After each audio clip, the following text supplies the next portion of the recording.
کہتے ہیں کہ انسان کی قسمت میں جو لکھا ہوتا ہے وہ ہو کر رہتا ہے۔ کبھی ہم قسمت کا ساتھ نہیں دیتے اور کبھی قسمت ہمارا ساتھ نہیں دیتی، لیکن دونوں صورتوں میں بدقسمتی ہمارے حصے میں آتی ہے۔ یہ قسمت کا چکر بھی عجیب ہے، اسے کوئی سمجھ ہی نہیں سکتا۔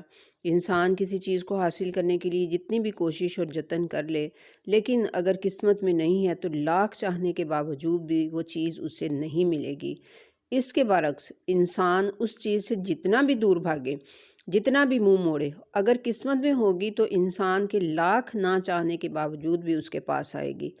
ہم قسمت کو آزما تو سکتے ہیں لیکن بدل نہیں سکتے، کیونکہ جو ہاتھوں کی لکیروں میں ہوتا ہے وہی ہو کر رہتا ہے۔ یہ بات صحیح ہے کہ دعا سے قسمت بدلی جا سکتی ہے، لیکن وہ بھی تو قسمت میں ہی لکھا ہوتا ہے کہ انسان دعا کرے گا۔